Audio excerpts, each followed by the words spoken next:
Hello সবাইকে, আমার আবার একটি নতুন ব্লগে তোমাদের সবাইকে স্বাগত জানাচ্ছি। আর আমি জানি অনেক দিন পরে ভিডিও দিচ্ছি, যাই হোক কোথায় গিয়েছিলাম সব কিছু বলবো। চলো ব্লগটা স্টার্ট করা যাক। ফাইনালি চলে এসেছি কারিমসের সামনে। আর এই যে দেখতেই তো পাচ্ছ, এটা মধ্যমগ্রামে নতুন খুলেছে এই আউটলেটটা। আর এটা কোথায় সেটা তোমাদেরকে আমি শেষে ভিডিওতে বলে দেবো। আর শেষ পর্যন্ত কিন্তু ভিডিওটা দেখতে হবে, দেখে কিন্তু লাইক কমেন্ট সাবস্ক্রাইব করতে একদমই ভুলবে না তোমরা। তো ভেতরটা তো দেখো, এই যে ভিতরটা একটু দেখিয়ে নিচ্ছি তোমাদেরকে। এরপরে চলে যাব মেনুতে, আর এখানে আমি বলে দেবো কত টাকা আমাদের লেগেছিল আর কি কি আমরা অর্ডার দিয়েছিলাম সব কিছু আমি বলে দেবো। আর এখানে যে মেনুতে আমি মেনশনও করে দেবো যে কি কি অর্ডার দিয়েছিলাম, তোমরা দেখলে বুঝতেই পারবে। প্রত্যেকবারের ভিডিওতে যেরকম আমি বিল দেখিয়ে দিই, আমি সেরকমই বিল দেখিয়ে দেবো আর অনেস্ট রিভিউ দেবো। আমি অলওয়েজ অনেস্ট রিভিউই দিই যে কিরকম কি খেতে ছিল, কিরকম কি ছিল, সব কিছু আমি অনেস্টলিই বলবো। তো যাই, বিরিয়ানির স্টার্টিং প্রাইস হচ্ছে পার হেড 320 করে, আর তোমরা যদি স্পেশাল বিরিয়ানি নিতে চাও তাহলে 470 করে। তো যাই হোক, তোমাদেরকে তো বলেই দিলাম কিরকম কি। আর এখানে আমাদের ফার্স্ট তন্দুরি চলে এসেছে, বাট তন্দুরিটা একটু হালকা পুড়িয়ে ফেলেছে, তোমরা দেখে বুঝতেই পারছো। কিন্তু কারিমসের খাবার দাবার সত্যি খুবই ভালো, খেতে খুবই ভালো ছিল।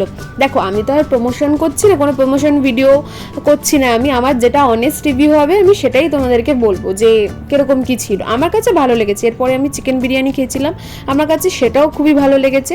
আচ্ছা, তান্দুরির কত প্রাইস ছিল সেটা তো বলতে ভুলেই গেছি। তান্দুরি ছিল 340। তো এই তো তোমাদের সবাইকে আমি সব কিছু বলেই দিলাম। আর খাওয়ার তো টেস্ট খুবই ভালো ছিল। এবার চলো একটু ওই সাইডটা একটু তোমাদেরকে দেখাই, যে এখানে যদি অনেক বড় ফ্যামিলিও আসে খুব ভালোভাবে এখানে বসতে পারবে। পুরো সাইডটাই কিন্তু অনেকটা বড় স্পেস নিয়ে তৈরি। তো যাই হোক, এরপরে তোমাদেরকে নিয়ে যাচ্ছি আমি চিকেন বিরিয়ানিতে। চিকেন বিরিয়ানিটা কীরকম ছিল, কীরকম কোয়ান্টিটিতে দিয়েছিল আর টেস্ট কেমন ছিল, তাহলে চলো। তো এখানে তোমরা দেখতেই পাচ্ছ যে আমাদের বিরিয়ানি চলে এসছে। আর আমরা কিন্তু স্পেশাল বিরিয়ানি অর্ডার করেছিলাম, কারণ আমি একদম বেশি খেতে পারি না। মেয়েরা এরকমই হয়, মেয়েরা বেশি খেতে পারে না। তুলে আমি বেশিরভাগ সময় আমি তুলে ওকে দিই। এই জিনিসটার জন্য আমরা স্পেশাল বিরিয়ানি অর্ডার করেছিলাম। আমার মতন হয়তো অনেক মেয়েরাই আছে যারা হচ্ছে তোমার বেশি খেতে পারে না। তো যাই হোক, এই ভেতরটা তোমাদেরকে একটু ভালো মতন আমি তোমাদেরকে দেখিয়ে দিচ্ছি, তোমরা দেখে নাও। আর হ্যাঁ, এরপরে তোমাদেরকে আমি নিয়ে যাব বিলে কত টাকা কি ছিল সেটা তোমাদেরকে আমি ভালোভাবে দেখিয়ে দেবো, তাহলে তোমরা আরও ভালোভাবে বুঝতে পারবে।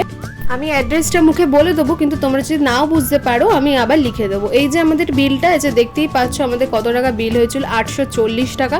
তো যাই হোক, চলো এবার তোমাদেরকে নিয়ে যাই লোকেশন কিভাবে আসবে। তোমরা যদি মধ্যমগ্রাম স্টেশন থেকে আসতে চাও, মধ্যমগ্রাম স্টেশন থেকে যে অটোগুলো পাওয়া যায়, কোন্নগর যায়, সেই অটোগুলো থেকেও তোমরা আসতে পারো। কিন্তু কারিমসের সামনে নামাবে না, একটু দূরে নামাবে, সেখান থেকে হয়তো তোমাদের হেঁটে আসতে হলো।